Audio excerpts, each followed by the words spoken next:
Welcome to Bind EduTech, and this is a continued class in which we were discussing the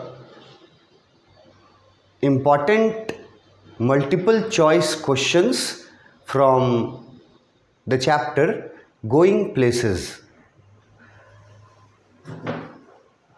question number 10 तक हम लोग discuss किए हैं. अभी question 11 से शुरू करना है आज के क्लास में.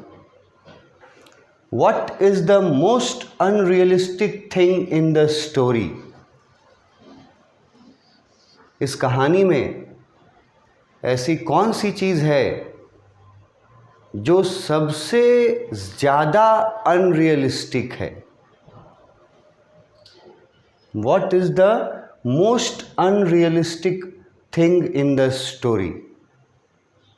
मोस्ट अनरियलिस्टिक को अगर बोलचाल के भाषा में बोला जाए तो मोस्ट अनरियलिस्टिक का मतलब हुआ सबसे इम्पॉसिबल चीज़. जो चीज़ असंभव हो उसको मोस्ट अनरियलिस्टिक बोलेंगे. जो चीज़ असंभव हो, वो जो पॉसिबल ही ना हो. ठीक है, तो कौन सी चीज़ नीचे दी गई चीज़ों में से कौन सी चीज़ पॉसिबल नहीं थी? A, when she fights with her brother,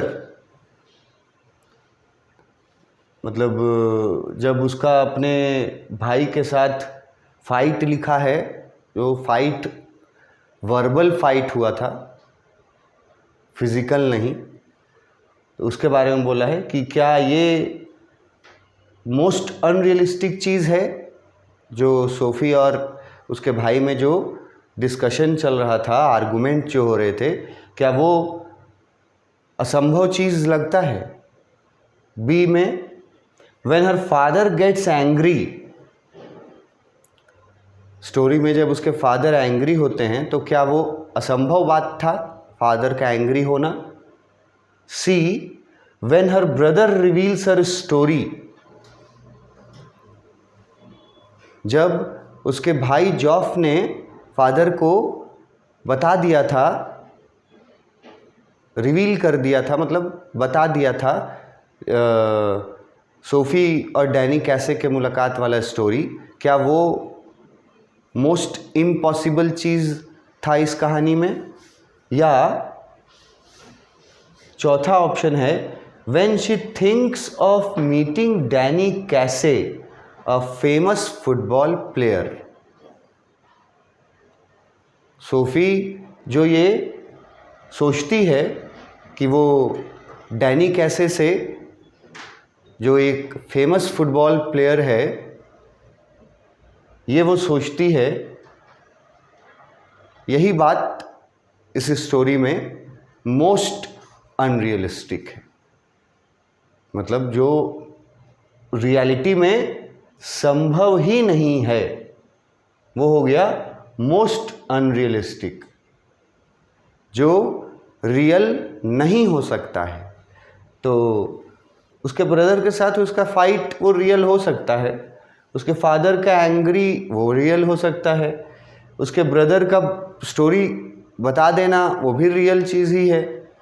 ये चीज़ कि वो डैनी कैसे से मिली थी, जो कि एक सेलिब्रिटी था, यही चीज़ जो है वो लगता है कि असंभव चीज़ है, ये होने लायक चीज़ रियलिटी में नहीं है.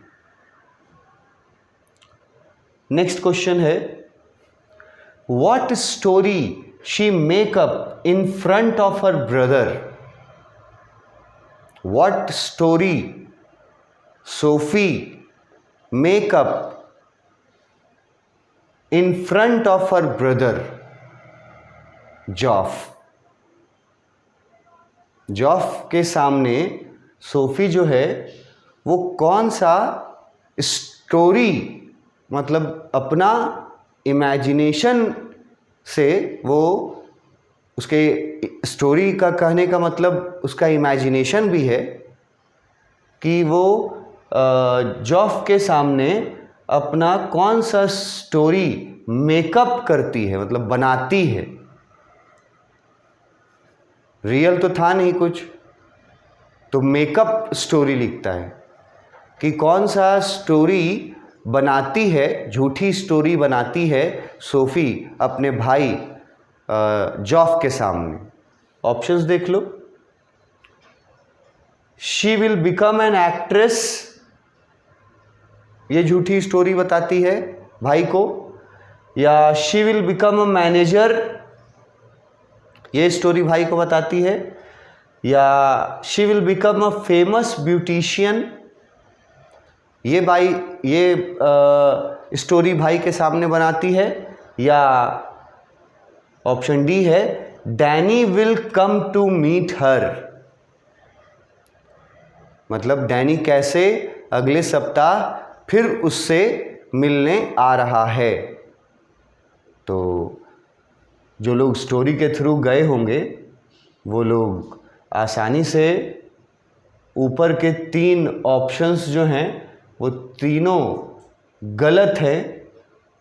ठीक है, भाई के सामने वो एक्ट्रेस बनने की बात नहीं करती है, वो तो जैंसी के सामने करती है। भाई के सामने मैनेजर, मतलब ये सब बातें जो हैं, तीनों चीज़ें ये वो जैंसी के साथ करती है। भाई के साथ कौन सा स्टोरी बनाती है? ये वाला डैनी कैसे, तो उससे संबंधित यही चीज़ लिखा हुआ है कि डैनी कैसे will come to meet her. ये भी लिख सकता था that she had met Danny कैसे, शी मेट डैनी कैसे भी अगर लिखता तो भी वही आंसर रहता। उसके जगह पे लिख दिया है उसके आगे का बात कि वो ये भी बताई थी कि नेक्स्ट वीक डैनी कैसे से फिर मिलने वाली है। तो यही कहानी वो बनाती है जॉफ के सामने। Question number 13, who are Sophie and Jansie? ये तो आसान है, ऑप्शंस देख लो। Teenagers who are friends and classmates, दूसरा में है नेबर्स, तीसरा में है कलीग्स और चौथा में है एक्टर्स। तो इससे सवाल आसान सवाल जो है इस चैप्टर से कुछ हो भी नहीं सकता है कि सोफ़ी और जैंसी कौन थी। सोफ़ी और जैंसी नेबर तो नहीं थी, बिल्कुल बताया गया। अनकलीग, एक्टर्स, ये तो कोई चीज़ नहीं सूट करता है। जो लोग पढ़े रहेंगे वो लोग ए वाला ऑप्शन पढ़ने के बाद नीचे का ऑप्शन पढ़ना भी नहीं पड़ेगा उनको, और वो आंसर डिसाइड कर लेंगे कि सोफ़ी और जैंसी टीनेजर्स हैं, वो फ्रेंड्स हैं और वो क्लासमेट्स हैं। नेक्स्ट है क्वेश्चन नंबर 14। अब देखो ये क्वेश्चन भी जो है वो टेक्स्ट बुक का एक सेंटेंस उठा करके और उसका मीनिंग पूछा है, ऑप्शंस दिया है, इनमें से क्या है इसका मतलब।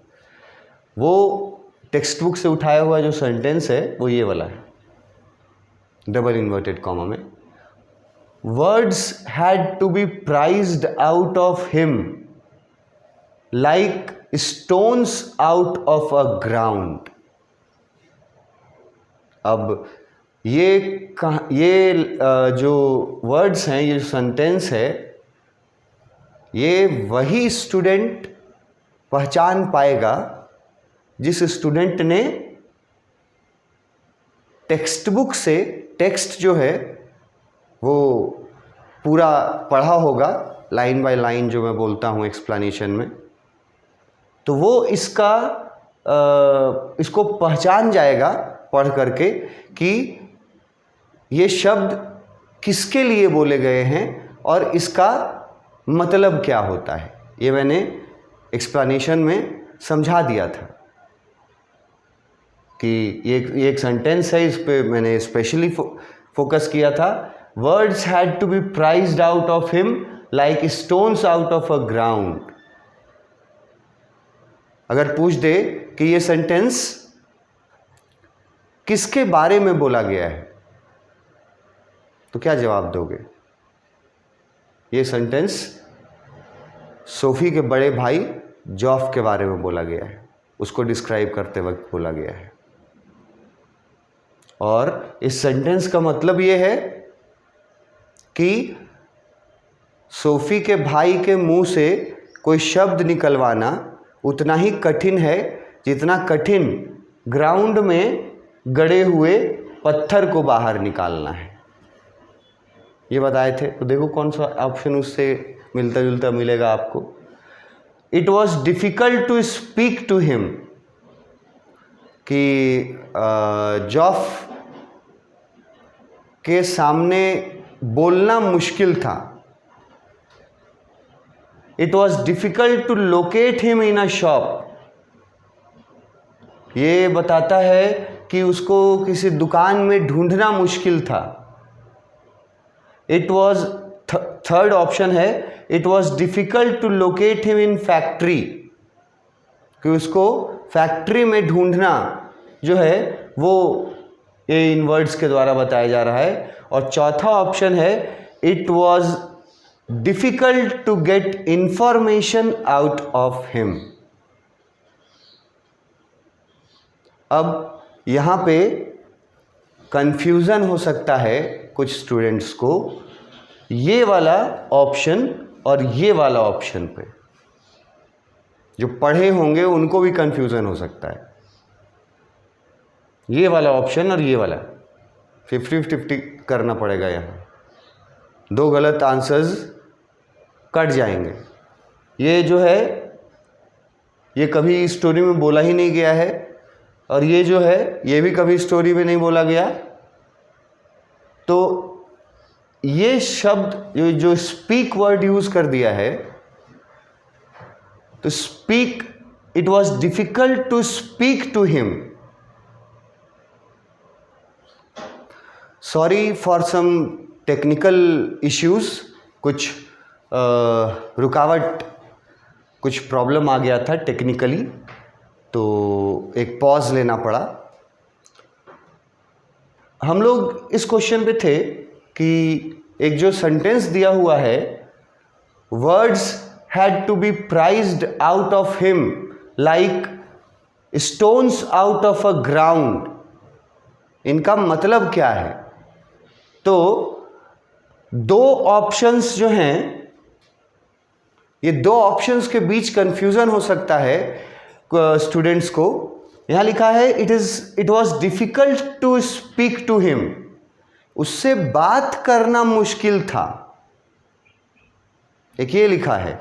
और एक ये लिखा है it was difficult to get information out of him.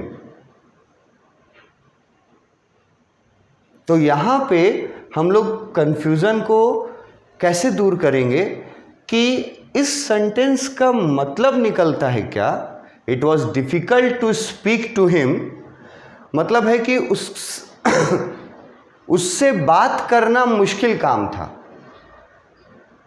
ठीक है, इसका ये मतलब है उससे बात करना या उसको कुछ बोलना मुश्किल काम था। और यहाँ लिखता है कि it was difficult to get information of him, कि उससे कोई जानकारी लेना ये डिफ़िकल्ट काम था। ये सेंटेंस का जो मीनिंग मैंने आपको समझाया है वो ये ही था कि जॉफ के मुंह से शब्द निकलवाना उतना ही डिफ़िकल्ट था जितना डिफ़िकल्ट काम होता है किसी ग्राउंड में गड़े हुए पत्थर को बाहर निकालना। और मैंने बताया था ही वॉज इंट्रोवर्ट, और मैंने बताया था वो कभी कभी मतलब बोलता है, ही स्पोक अ लिटिल।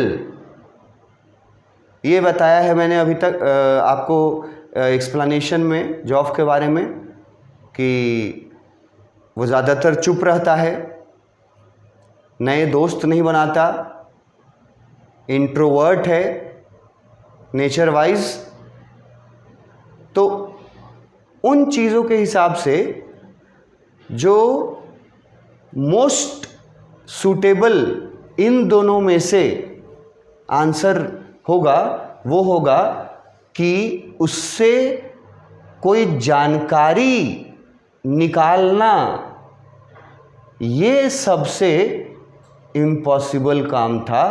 तो यही इन वर्ड्स का मीनिंग है, मतलब उससे कुछ बुलवाना, तो इसका मतलब है उससे जानकारी लेना। It was difficult to get information out of him, उससे कोई इंफॉर्मेशन लेना ये मुश्किल काम है। ये वाला जो था कि उससे बात करना मुश्किल है, ये गलत। बात करना मुश्किल नहीं है, उससे कोई इंफॉर्मेशन ले लेना, मतलब उसके मुंह से शब्द निकलवाना, वो तो ये मतलब रखता है ना, मुंह से शब्द निकलवाना का मतलब हुआ to get information out of him. तो ये जो था वो सही ऑप्शन होगा इसमें, और इसमें कंफ्यूजन रहेगा, ये ऑप्शन सही होगा, ये मैंने आपको बताया। Next question, where is Sophie lost? Sophie कहाँ खोई रहती है? Where is Sophie lost? Sophie कहाँ खोई रहती है? उसको डे ड्रीमर बोला गया है ना, ड्रीम्स में खोई रहती है। तो ऑप्शंस क्या दिया है? इन हर इमेजिनेशन, वो अपने इमेजिनेशन में खोई रहती है, मतलब अपनी कल्पनाओं में। बी है इन हर ड्रीम्स, वो अपने सपनों में खोई रहती है। सी है इन हर वर्ड्स, वो अपने शब्दों में खोई रहती है। और डी है in her imagination and dream of owning a boutique, या अपने इमेजिनेशन में और साथ में इस ड्रीम में खोई रहती है कि किसी दिन वो अपना एक ब्यूटीक खोलेगी जो सब शहर का सबसे शानदार ब्यूटीक होगा। तो इनमें से किस चीज़ में सोफ़ी डूबी रहती थी? अब यहाँ पर जब ऑप्शन ए पढ़ोगे कि सोफ़ी अपने इमेजिनेशन में डूबी रहती थी, तो ये तुमको सही लगेगा कि हाँ इमेजिनेशन में डूबी रहती थी, लेकिन फिर और आगे पढ़ना होगा। बी में मिल जाएगा ड्रीम्स। फिर जो लोग स्टोरी पढ़े होंगे वो लोग सोचेंगे कि ये भी तो ठीक है कि सोफ़ी जो है वो अपने ड्रीम्स में लॉस्ट रहती थी। फिर आएगा सी ऑप्शन, इन हर वर्ड्स, वो जो बड़े बड़े फेंकती थी, वो जो आउट स्पोकन, उसको लिखा था, मैंने बताया था आउट स्पोकन थी, उसको बोला है इन हर वर्ड्स, कि वो अपने शब्दों में खोई रहती थी। और लास्ट में लिखा है कि वो अपने इमेजिनेशन में तो खोई रहती ही थी, और साथ में उसका ड्रीम जो था वो ये था कि वो अपना एक ब्यूटीक खोलेगी। तो जब तुम ऑप्शन 4 पे आओगे ना, तब तुमको फिर सही चुनाव मिल पाएगा। 1 और 2 तुमको सही लगेगा कि ड्रीम्स में हाँ खोई रहती थी, इमेजिनेशन में हाँ खोई रहती थी, वर्ड्स में इसमें भी तो खोई रहती थी, ऊटपटांग बातें वाइल्ड ड्रीम सुनाते रहती थी। लेकिन कंप्लीट जो बेस्ट जो इनमें से आंसर है वो आंसर डी है, कि वो अपने इमेजिनेशन में खोई रहती थी और उसका ड्रीम था कि वो अपना एक ब्यूटीक खोलेगी। इस चीज़ में सोफ़ी लॉस्ट रहती है। इसमें कंप्लीट दिया है, इसमें अधूरा है, ये भी अधूरा है, सच है लेकिन अधूरा है। ठीक है, ये तीनों सच हैं, ये तीनों सोफी के लिए सच हैं, लेकिन तीनों अधूरे हैं और इसमें उसको पूरा किया गया है। तो उसका सही ये आंसर होगा कि सोफी इस चीज़ में लॉस्ट रहती थी। नेक्स्ट क्वेश्चन है question number 16। What does Jansie tell Sophie?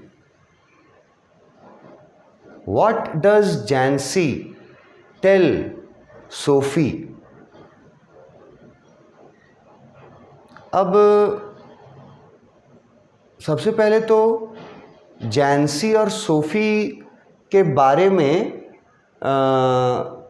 उनके इस स्टोरी में 2 बार उनकी बातचीत हुई है, कन्वर्सेशन हुआ है स्टोरी में 2 बार सोफी और जैंसी के बीच। एक बार तो एकदम बिगिनिंग में ही जब स्कूल से घर आ रही थी, और फिर एक बार हुआ था कन्वर्सेशन जब जैंसी आई थी इंक्वायरी करने के लिए। 2 कन्वर्सेशन हुआ था सोफी और जैंसी का। तो दोनों कन्वर्सेशन को मिला करके और पूछा जाएगा कि जैंसी सोफी को क्या बताती है। What does Jansie tell Sophie? इसके आंसर्स भी कंफ्यूजिंग हैं, ठीक है। वो तो बहुत कुछ बोली थी सोफी से, तो मोस्ट एप्रोप्रिएट चुनना पड़ेगा। पहले ऑप्शंस देखो। सोफी जैंसी जो है वो सोफी को बोलती है टॉक अनरियलिस्टिक बातें करने के लिए बोलती है। ये तो सरासर गलत है। वो तो उसको अनरियलिस्टिक बातें बोलने के लिए कभी नहीं कहती है, वो तो कहती है रियलिटी में रहो। तो ऑप्शन ए तो एकदम गलत हो गया। टॉक अनरियलिस्टिक मतलब जैंसी ने सोफी से कभी नहीं कहा कि तुमको अनरियलिस्टिक बातें करनी चाहिए। उसने उल्टा मना किया कि अनरियलिस्टिक बातें मत करो, रियलिटी में आओ। तो पहला ऑप्शन गलत हो गया। जैंसी ने सोफी को, दूसरा ऑप्शन, टू बी वाइज। अब ये वर्ड जो है ना वाइज, ये वर्ड आता है चतुर, चालाक, जिसको हम लोग बोलते हैं। तो क्या जैंसी ने उसको चालाक बनने के लिए बोला था? यहाँ पे आपको लगेगा कि हाँ, जैंसी सोफी को जो समझाती है तो उसका ये मतलब निकाला जा सकता है ना कि वो उसको बोलती थी कि तुमको वाइज बनना पड़ेगा, मतलब चालाक तुमको बनना चाहिए। यहाँ आपको लगेगा कि ये तो आंसर हो सकता है, लेकिन फिर आगे भी पढ़ के देख लीजिएगा। सी में लिखा है बी प्रैक्टिकल। यहाँ आप पढ़े हुए लोगों को हो जाएगा कंफ्यूजन कि इधर बोलते हैं कि चालाक बनने बोलती थी, ये हमको सही ऑप्शन लगा। तो दूसरा में एक और ऑप्शन जो दे देते हैं वो भी सही ऑप्शन देते हैं कि वो प्रैक्टिकल बनने बोलती है जैंसी सोफी को। खाली अभी पहला वाला गलत है, दूसरा भी सही आपको लगेगा, तीसरा भी सही लगेगा। चौथा पढ़ो, be sensible and not to dream big. अब तुमको इन तीनों में से, ये तीनों तो सही हैं, तीनों चीज इनडायरेक्टली या डायरेक्टली ये तीनों चीज़, तीनों ऑप्शन सही हैं कि जैंसी जो है वो सोफी को ज़रूर चाहती थी कि वो चालाक हो जाए, अब थोड़ा प्रैक्टिकल होने ज़रूर बोलती थी उसको, ठीक है। और ये सेंसिबल होना और बड़े बड़े ड्रीम्स नहीं देखना, ये भी जैंसी सोफी को बोलती है। तो अगर इन तीनों में से हमको चुनना पड़ेगा तो हम एक वर्ड के आधार पर ये चुनेंगे ऑप्शन नंबर डी। सिर्फ एक वर्ड के आधार पर। और जो लोग टेक्स्ट पढ़े हैं वो लोग एक्सप्लेनेशन में देख लीजिएगा कि सेंसिबल वर्ड यूज किया है जैंसी ने सोफी को समझाते वक्त। सेंसिबल वर्ड यूज किया है, इसीलिए ये भी सही था, ये भी सही था, लेकिन ये सबसे ज़्यादा सही था। सबसे ज़्यादा सही चुनना है, तो ये सही था, ये सही था, लेकिन ये क्या था, सबसे ज़्यादा सही था कि वो उसको सेंसिबल बनने बोलती है और बोलती है कि बड़े बड़े सपने मत देखो। तो इस तरह से सही सही और सबसे सही में भी आपका चुनाव करना पड़ सकता है कभी, तो सबसे सही वाला चुनाव उसका राइट आंसर होगा। इसके आगे नेक्स्ट क्लास में हम लोग देखते हैं। Thank you.